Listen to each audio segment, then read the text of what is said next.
ஹட்டன் டிகோயா பகுதியில் இடம்பெற்ற இரட்டை கொலை சம்பவம் தொடர்பில் கைது செய்யப்பட்ட நேற்று அதிகாலை தப்பியோடிய சந்தேக நபர் சில மணித்தியாலங்களுக்குள் குறித்த பிரதேச தோட்டம் ஒன்றில் பதுங்கியிருந்த போது மீண்டும் கைது செய்யப்பட்டுள்ளதாக ஹட்டன் போலீசார் தெரிவித்துள்ளனர். டிகோயா பகுதியில் உள்ள வர்த்தக நிலையம் ஒன்றில் வயோதிப தம்பதியினர் கொலை செய்யப்பட்ட சம்பவம் தொடர்பில் இந்த சந்தேக நபர் கைது செய்யப்பட்டிருந்தார். கொழும்பு கொள்ளுப்பட்டி மற்றும் பம்பலப்பட்டிக்கு இடையேயான டூப்ளிகேஷன் வீதியில் பாரிய மரம் ஒன்று முறிந்து விழுந்துள்ளது.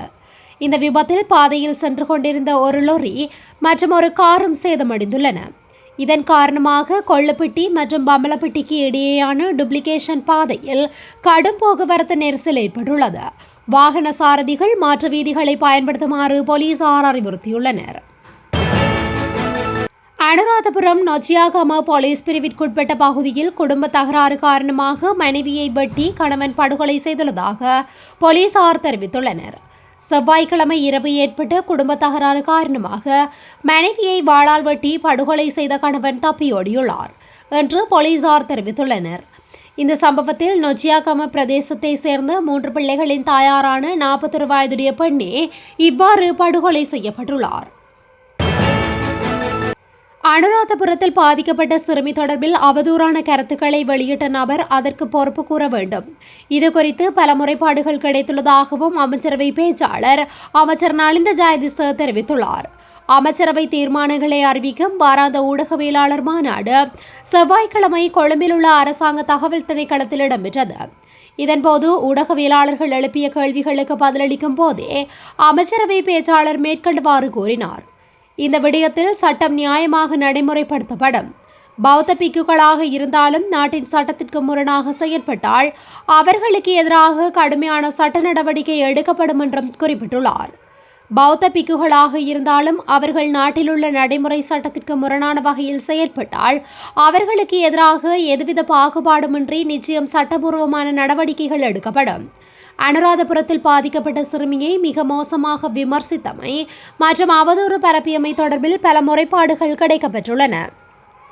போலீசார் இதுகுறித்த விரிவான விசாரணைகளை முன்னெடுத்து வருகின்றனர். போலீஸ் மா அதிபரின் பெயரை போலியாக பயன்படுத்தி செயல்பட்டு வரும் சைபர் அச்சுறுத்தல் தொடர்பில் பொதுமக்களுக்கு எச்சரிக்கை விடுக்கப்பட்டுள்ளது.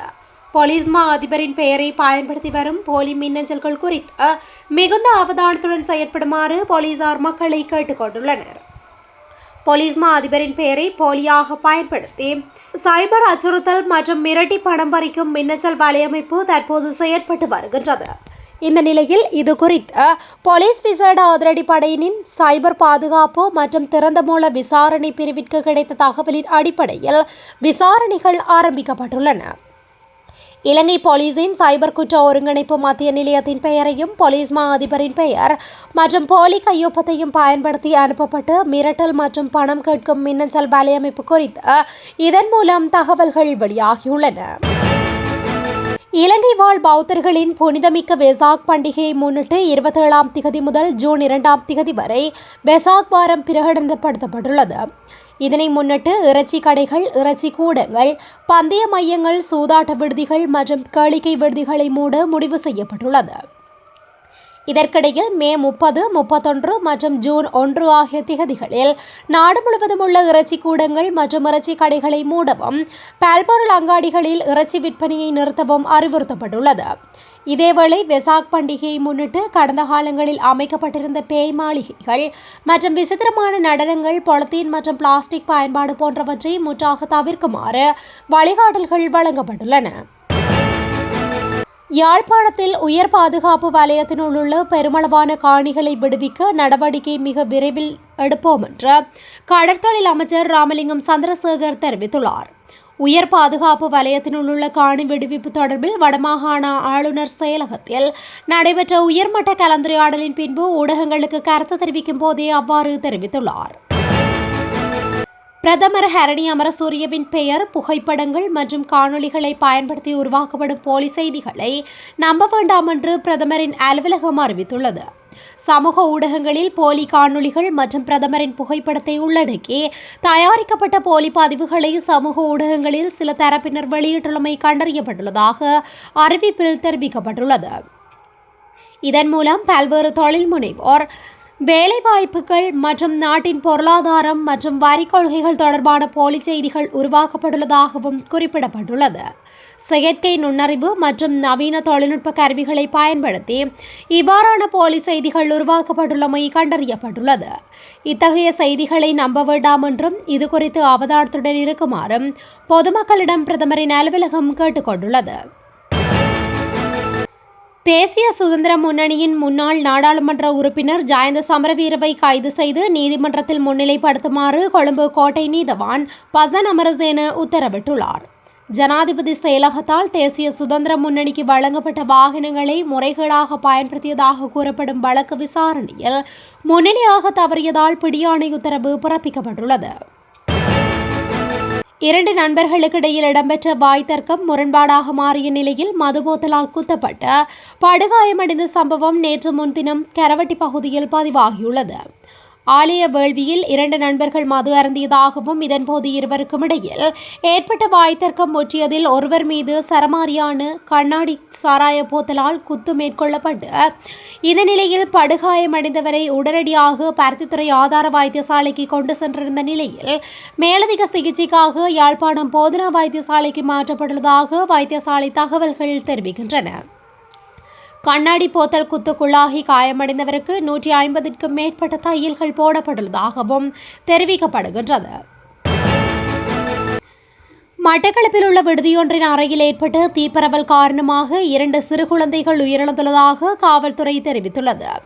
இந்த அனர்த்தத்தில் மூச்சு திணறல் ஏற்பட்டு 5 மற்றும் 3 வயதுடைய 2 குழந்தைகளே உயிரிழந்துள்ளனர். பதுளை பகுதியிலிருந்து மருத்துவ தேவை ஒன்றிற்காக மட்டக்களப்புக்கு வருகை தந்த குடும்பம் ஒன்றே விடுதியொன்றில் தங்கியிருந்துள்ளது. சம்பவம் நடந்த வேளையில் குறித்த குழந்தைகளின் தாய் மட்டக்களப்பு போதனா மருத்துவமனையில் அனுமதிக்கப்பட்டிருந்ததாக தெரிவிக்கப்படுகின்றது. தந்தை தங்கியிருந்த விடுதியறையை பூட்டிவிட்டு வெளியில் உணவு வாங்குவதற்காக சென்றுள்ளார். தந்தை வெளியில் சென்றிருந்த நேரத்தில் விடுதியறையில் இருந்த மெத்தை திடீரென தீப்பற்றியுள்ளது. இதனால் அறை முழுவதும் அதிகளவில் புகை மூட்டம் ஏற்பட்டுள்ளது. அறை பூட்டப்பட்டிருந்த நிலையில் அந்த நச்சு புகையை சுவாசித்தமையினால் ஏற்பட்ட கடுமையான மூச்சு திணறல் காரணமாகவே குழந்தைகள் இருவரும் அறையினுள்ளேயே உயிரிழந்துள்ளதாக காவல்துறை குறிப்பிட்டுள்ளது. ஈஸ்டர் ஞாயிறு பயங்கரவாத தாக்குதல் தொடர்பாக முன்கூட்டியே உளவு தகவல்கள் கிடைத்திருந்த போதிலும் தாக்குதலை தடுக்க தேவையான நடவடிக்கைகளை எடுக்க தவறியதாகவும் கடமையிலிருந்து குற்றவியல் ரீதியாக புறக்கணித்ததாகவும் குற்றச்சாட்டுகள் சுமத்தப்பட்டுள்ளன. முன்னாள் பாதுகாப்பு செயலாளர் ஹேமஸ்ரீ பெர்னாண்டோ மற்றும் முன்னாள் போலீஸ் மா அதிபர் பூஜித் ஜெயசுந்தர ஆகியோருக்கு எதிரான வழக்குகள் ஜூன் 12ஆம் தேதி விசாரணைக்கு எடுத்துக் கொள்ளப்படவுள்ளதாக கொழும்பு மூவரடங்கிய நிரந்தர மேல் நீதிமன்ற நீதிபதிகள் குழாம் அறிவித்துள்ளது. இந்த வழக்குகள் நேற்று நீதிபதிகள் பிரியந்தலியனகே, விராஜ் பிரசூரிய மற்றும் திலகரத்ன பண்டார ஆகியோர் அடங்கிய மேல் நீதிமன்ற நீதிபதிகள் குழாம் முன்னிலையில் எடுத்துக் கொள்ளப்பட்டது. இந்த வருடத்தில் இதுவரை டெங்கு நோயினால் 17 பேர் உயிரிழந்துள்ளதாக தேசிய டெங்கு கட்டுப்பாட்டு பிரிவின் சமூக மருத்துவ நிபுணர் தெரிவித்துள்ளார். அதன்படி இவ்வாண்டில் பதிவாகியுள்ள டெங்கு நோயாளிகளின் எண்ணிக்கை 32,071 பதிவாகியுள்ளது.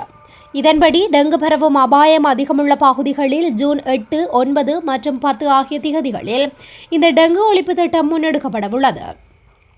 இந்த டெங்கு ஒழிப்பு திட்டம் கொழும்பு, கம்பஹா, களுத்துறை, காலி, கண்டி, ரத்தினபுரி, கேகாலை மற்றும் மட்டக்களப்பு ஆகிய மாவட்டங்களிலும் கல்முனை சுகாதார மருத்துவ அதிகாரி பிரிவிலும் செயல்படுத்தப்படவுள்ளமை குறிப்பிடத்தக்கது. மீரிகம மற்றும் அம்பேபுச ஆகிய நிலையங்களுக்கு இடையே பயணித்துக் கொண்டிருந்த ரயில் எஞ்சின் ஒன்று ரயில் பாதையில் சமிக்ஞை பராமரிப்பு பணிகளில் ஈடுபட்டிருந்த சிறிய அகழ்வாராய்ச்சி இயந்திரம் ஒன்றுடன் மோதி நேற்று விபத்துக்குள்ளாகியுள்ளது.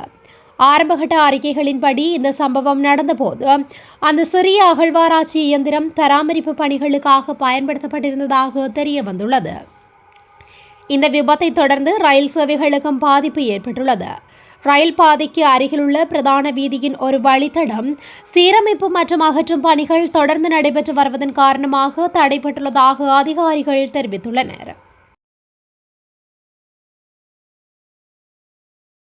தமிழொலி ஒரே பார்வையில் இன்றைய செய்திகளை உடனுக்குடன் தெரிந்து கொள்ள தமிழொலி யூடியூப் தளத்தை சப்ஸ்கிரைப் செய்து இந்த வீடியோ பிடிச்சிருந்தா லைக் பண்ணுங்க, கமெண்ட் பண்ணுங்க, ஷேர் பண்ணுங்க.